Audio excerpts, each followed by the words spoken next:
Hello and welcome to the Product Owner Podcast. Today we have a special guest. We have Kim Bosman, who is a value stream owner at Schiphol Group. And this is not your standard product owner role.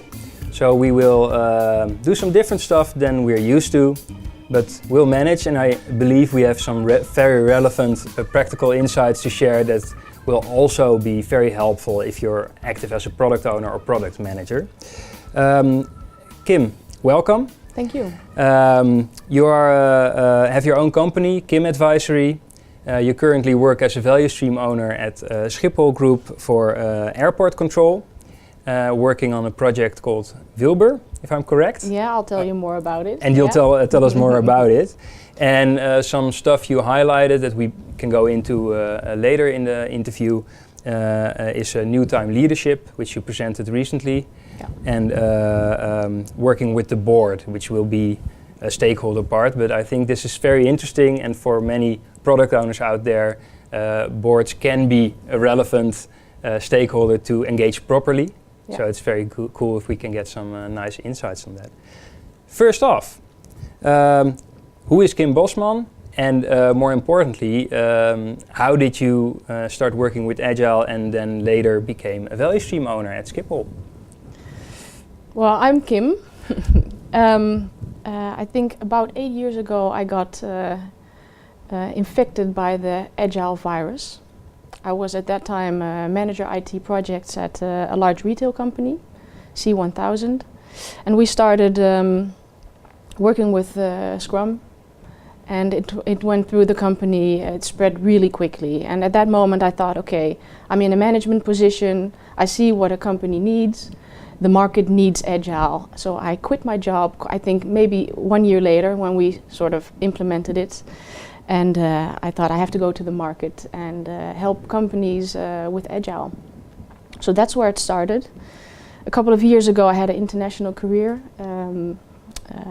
leading large-scale Agile transformations. A lot of flying to different countries and a busy schedule.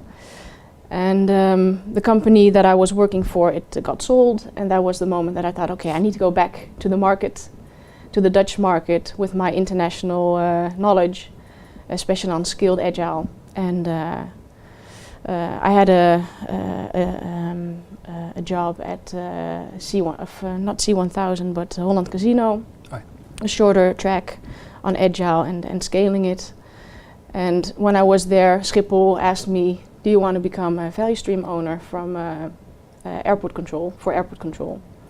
And I thought, okay, this is exactly the position that brings my skills on management together, my Agile mindset and the skilled Agile complexity. So I said, yes, I'll come and help Schiphol. Very cool. So you have a broad experience, especially in the larger Agile efforts, if I'm correct.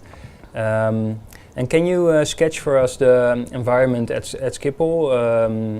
Where are you positioned in the effort to digitize and improve airport control? Yeah, so I'm part of a digital airport program. So Schiphol has this aim to become leading digital airport and preferred airport by next year. So we have one more month. Tight deadline. And we have a large acceleration program with multiple value streams. Mm-hmm. And one of the value streams, I'm leading it, it's airport control. Just to give you a order of magnitude, it's about 40-50 people that are involved in a value stream. I have 6 teams at the moment. Mm. We're working completely Agile, so I have no project managers, only product owners and Agile teams. It could be Kanban, Scrum, that doesn't really matter. And for airport control, for the terminal operations, we're building a system.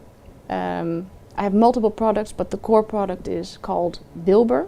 Mm-hmm. We named it after a pioneer in the flight industry, Wilbur Wright. And Wilbur is a system that is going to help our ambition to steer the operation. So really proactively, integratedly steer what's happening on the airport and how we can optimize the flow, minimize waiting times, make sure that aircraft leave on time with the passengers and the baggage in the aircraft. If there are disturbances, how to control what's going on in the airport. Okay. Can you give an example? For example, what without Wilbur would be not such a good customer experience and will be improved with Wilbur?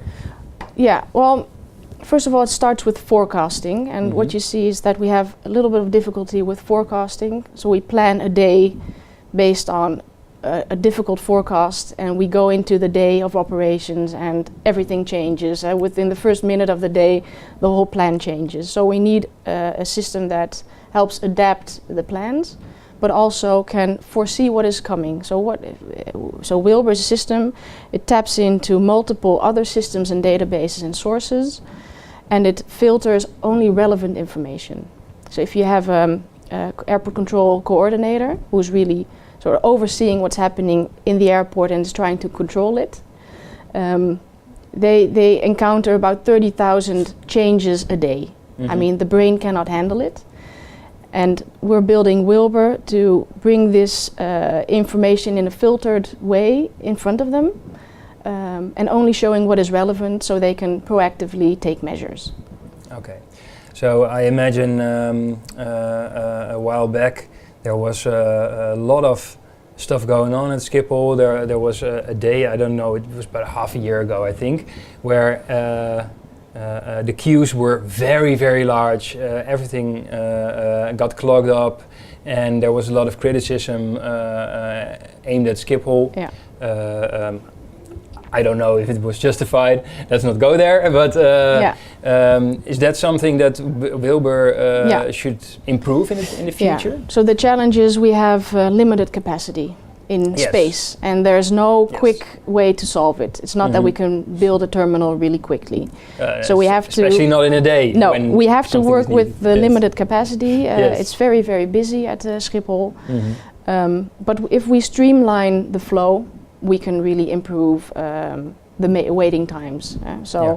And due to social media, you see that it quickly explodes in the field.